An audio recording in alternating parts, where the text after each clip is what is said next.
A lot of people still wonder why secondary school has become a hub for a lot of these nefarious, wicked, and cult activities.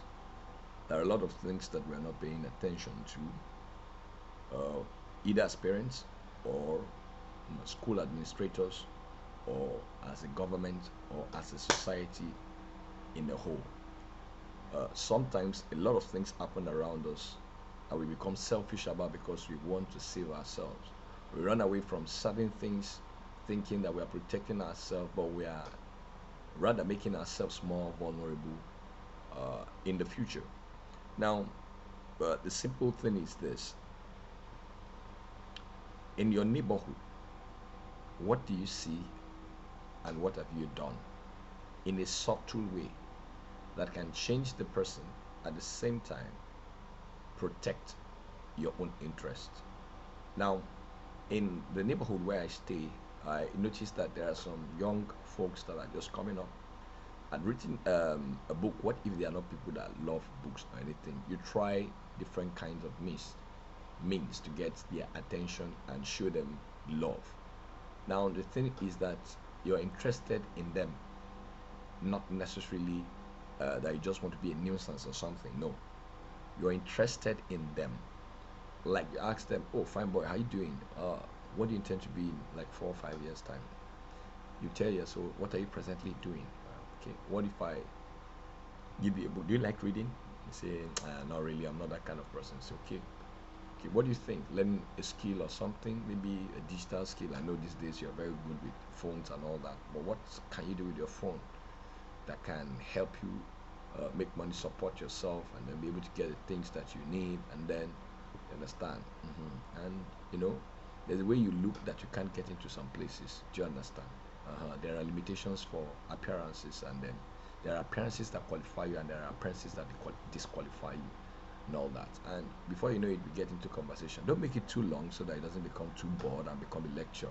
Just say it like you're saying it in person.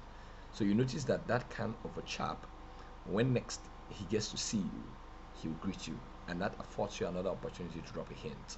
And that's how you gradually drop snippets prayerfully too, because uh, only the right words have force. And when we talk about force, there is the conversatory force, and then there's the spiritually backed up force, right? That the person gets back and begins to think. A lot of people walk on the road that we think that they are okay and they're satisfied, that they can handle themselves. But in the real sense of it, you'll be shocked that the moment you engage them in a conversation, it's like um, they have been testing for a kind of conversation like that.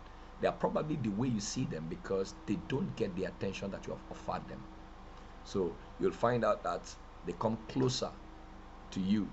Don't necessarily too close, but they want to listen to you. They want to hear more.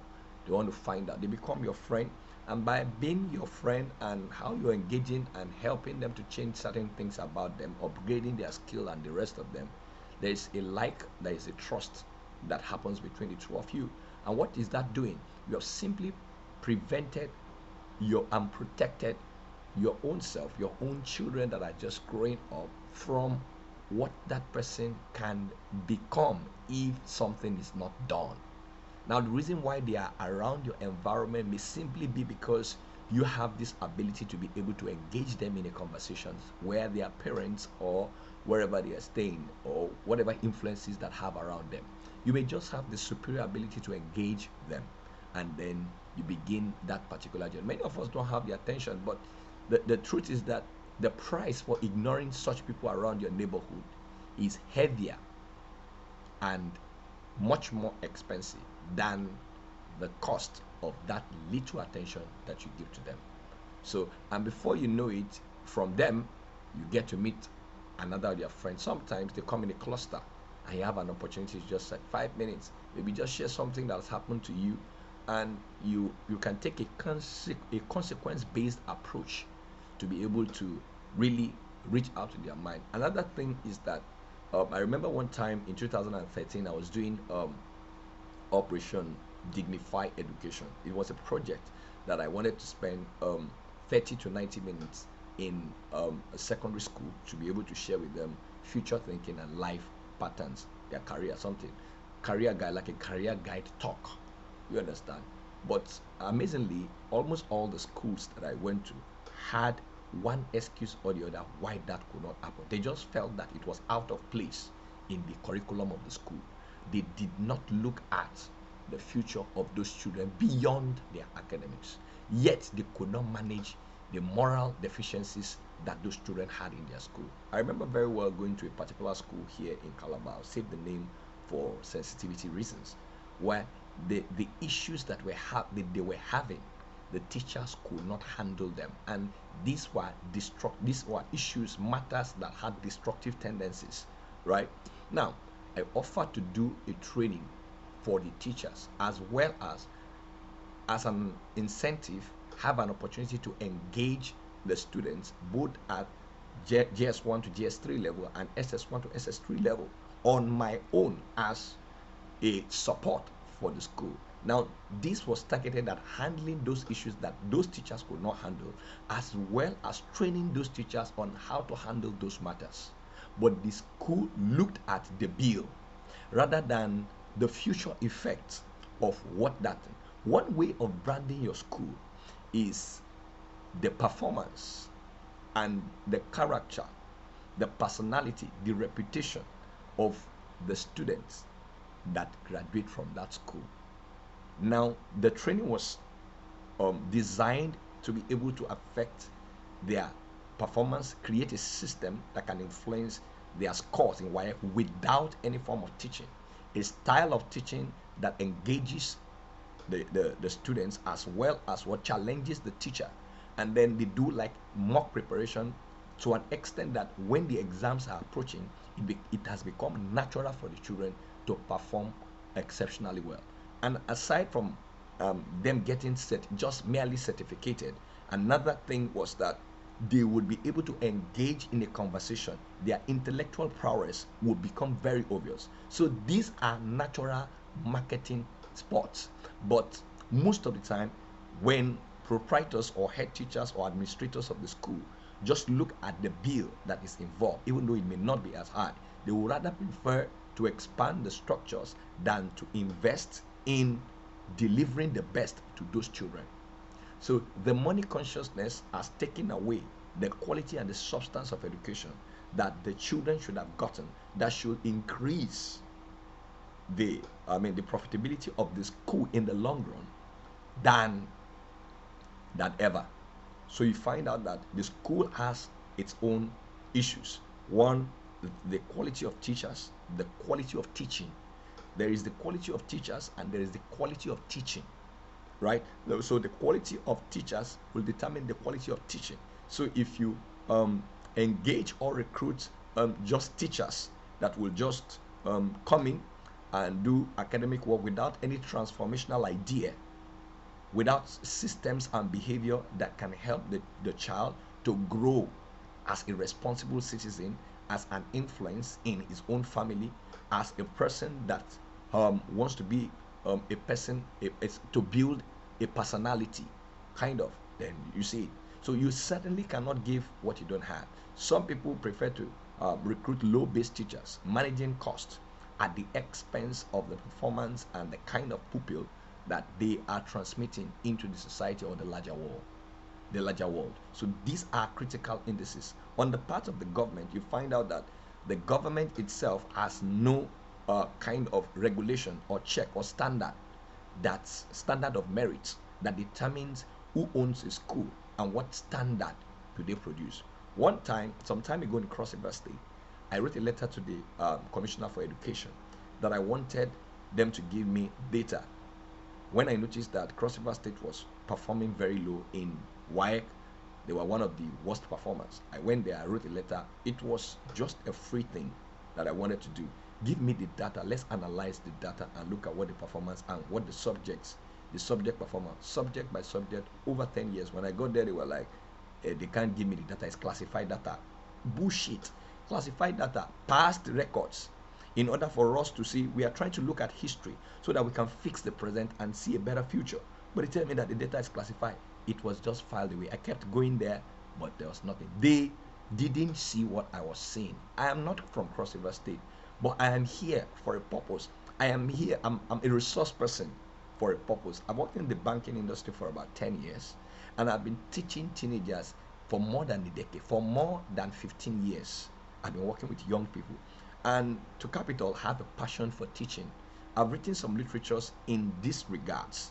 So, and I have also been a parent before I became a parent. So, these experiences, I lost a kid brother to a secondary school saga like this. So that also gives me what there I have natural motivation.